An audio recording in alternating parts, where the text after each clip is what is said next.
Hey guys, thanks for stopping by. My name is Hollabec. It is now summertime, which means summer treasures, which means a new list of fun things for you guys to try.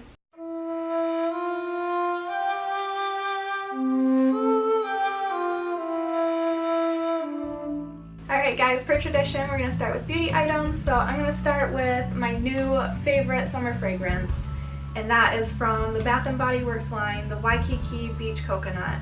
So I have the entire set here. So I have the shower gel, the body lotion, as well as the fragrance mist. And it smells so good, guys. I have gotten so many compliments with this fragrance, more than any other fragrance I have ever owned in my life. People will walk into the room and be like, what is that smell? In a good way. Like all the girls at work have to like cozy up to me because it smells good. It is just a great scent. So it's sort of a mix between coconut and vanilla, and it has just this very, I want to say sharp, but that's not the word that I want to use. It's just a pleasant little punch to your nose. So my trick with this is of course layering with any kind of fragrance. Definitely layer. That's how your fragrance is going to last all day. So obviously I start with the shower gel and then I lotion up, and then afterwards I will usually spray the fragrant mist on my body and then just a little bit on my clothes afterwards. And I'm telling you, it lasts all day. It smells amazing. Trust me, it's a great summer fragrance. The next beauty item is a facial oil, and it's from the brand Dr. Botanicals, and it's Moroccan Rose. So it's a superfood facial oil. It smells absolutely incredible. I love the smell of it. But it is a facial oil, and if you don't know what that is, you put it on after cleansing your face, and it just helps moisturize, and it has a lot of other benefits to it.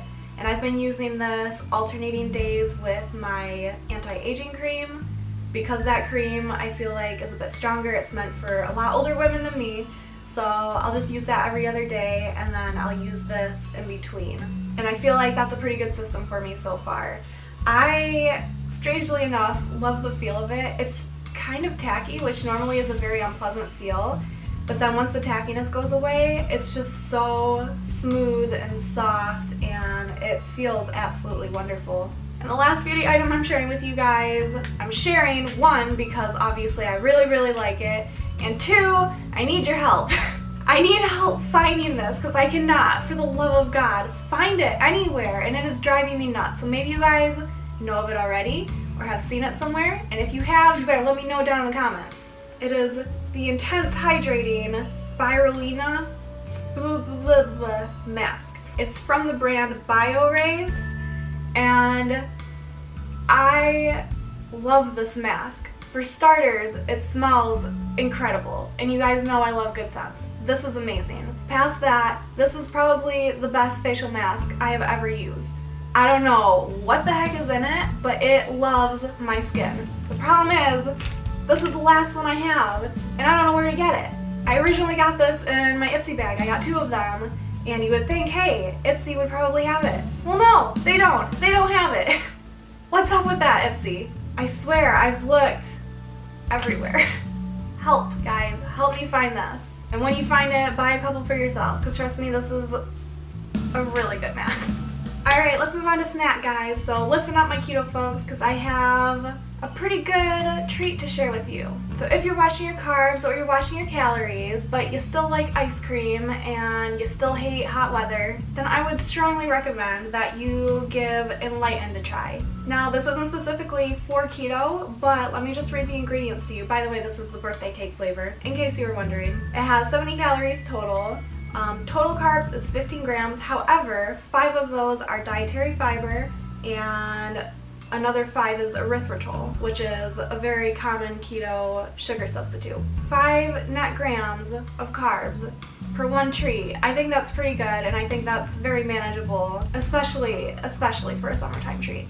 So yes, this is birthday cake just because that's like one of my favorite flavors. They have a variety of different flavors. Obviously, the net carbs are going to be a little bit different per treat, but I thought, how awesome. This would be great if you're trying to watch what you're eating, but still enjoy summer. Alright guys, now let's slide into entertainment.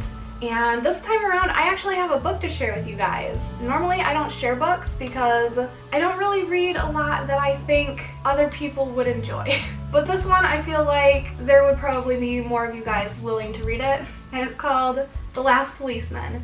And I had actually first heard about this on our bus trip. One of the guys was reading it, and someone had asked what it was about, and I was overhearing the conversation. And as he was talking about it, he was saying it was post-apocalyptic, which immediately got my attention because you guys know that I am a total geek for post-apocalyptic or apocalyptic stories. And this is about a man, a police officer, who is trying to piece together the rest of his life before an enormous meteor takes out planet Earth. And he kind of zeroes in on this one specific case that he convinces himself is something that it probably isn't. And as you're reading it, you're kind of realizing that it's just his coping mechanism. He needs to focus on something other than the impending doom. And it's just fascinating reading about the crumble of society, essentially, and like this grasp onto any kind of semblance of, I guess, order. It's so good. I really like the author's writing style. It's written by Ben H. Winters, and I think what I love most about this book is it's actually a trilogy. There's 2 other books, so the story continues. I love that. So I have really been enjoying it. I haven't finished it just yet, but I've read enough that I know that I wanted to share it with you guys. So if you're looking for a good summer read, give this one a try. On the subject of post-apocalyptic, let's talk about my next favorite, which is a Netflix original called Black Summer. Just when you thought we were done with zombies and everyone was over it, you're wrong. And they came out with Black Summer, and this is an as it's happening kind of show. And it's done very, very well and very interesting because it takes the story of a handful of different people and it kind of pieces them all together, and you get like these subtle hints towards other people's stories, and then you watch like their stories connect and like them interact with each other, and so you kind of fall in love with these characters and see how they interact, and like it's so interesting, it's so intense. It really gets your blood pumping because you're rooting for these people and you don't know what's gonna happen, and like nobody's really safe, and like they have one objective, everybody has one objective, they're trying to get to like this one goal, and oh man, it's so good. I absolutely love the filming style, I love the editing style, it's fantastic. So get geeked up for zombies again because they're back. And the last show, guys, I'm absolutely obsessed with it. I love emotional stories. I love heart-wrenching, beautiful, tragic, just amazing shows. And I just recently breezed through Violet Evergarden, and oh my gosh, guys, it's so good. I'd seen it on Netflix multiple times, and it was in my list, and I wanted to wait until I had time to dedicate to it because I felt like it was going to be a really good story, and I was not disappointed. I've already breezed through all of them. It's so good. So it's about this young girl who is found abandoned, and she doesn't really have anybody or know really anything, and she's trained up to be an instrument of war. And she's trained under the major, who is a man who has a very kind heart and is dealing with a lot of his own inner demons because he is sort of leading this war.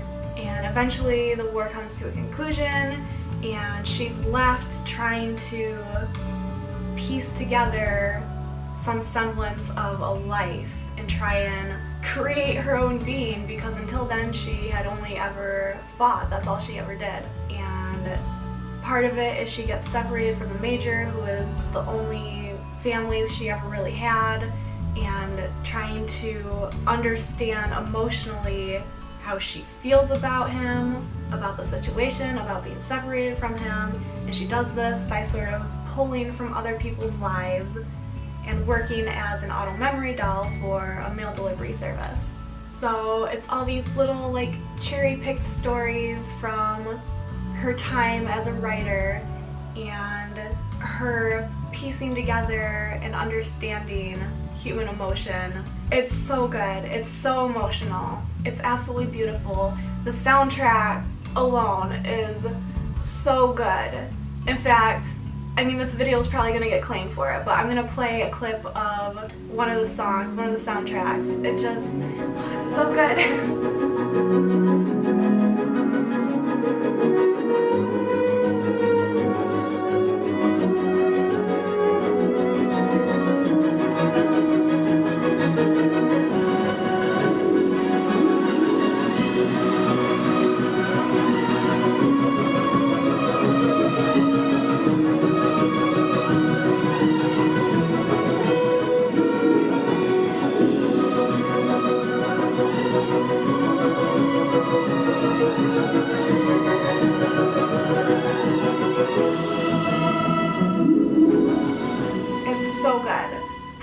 watch it. Please watch it. Even if you're not an anime fan, this isn't done in your typical anime style. This is just a very beautifully animated show. Similar to Studio Ghibli, which I feel like a lot of non-anime fans like Studio Ghibli, so it's very up to par with that, so give it a try, please. Alright guys, but that is all I have to share with you. That is my summer list. Let me know down in the comments, is there anything in particular that you've been enjoying, anything that you think that I would like, that I should try? Please let me know. Of course, leave me a thumbs up if you enjoyed this video, subscribe if you have not already, because God knows that would just make my entire freaking life. And I will see you guys the next time around.